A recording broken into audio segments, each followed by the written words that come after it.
Ada sejumlah proses yang dilalui bagi orang yang hendak melakukan pengelukatan Rangda 3. Hal ini dilakukan oleh Pasraman Sastra Kencana yang berlokasi di Banjartegak Gide, Desa Yehembang Kangin, Kecamatan Mendoyo, Jembrana, Bali. Pini Sepuh Pasraman Sastra Kencana, Jiro Nabi Budiarsa, menjelaskan umat Hindu yang nangkil untuk melakukan pengelukatan Rangda 3 melalui sejumlah prosesi.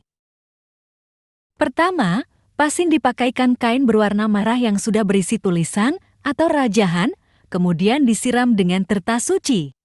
Bahkan, pasin bisa pingsan di tengah proses pengelukatan yang terus dilaksanakan sembari diucapkan mantra sastra dasa aksara.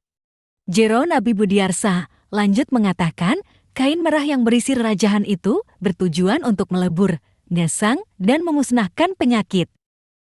Sedangkan untuk kain putih kegunaan menyucikan diri secara rohani, jadinya kain merah untuk keseimbangan jasmani dan kain putih untuk keseimbangan rohani. Usai pasin dilukat, ia langsung sadar malah ingin tersenyum.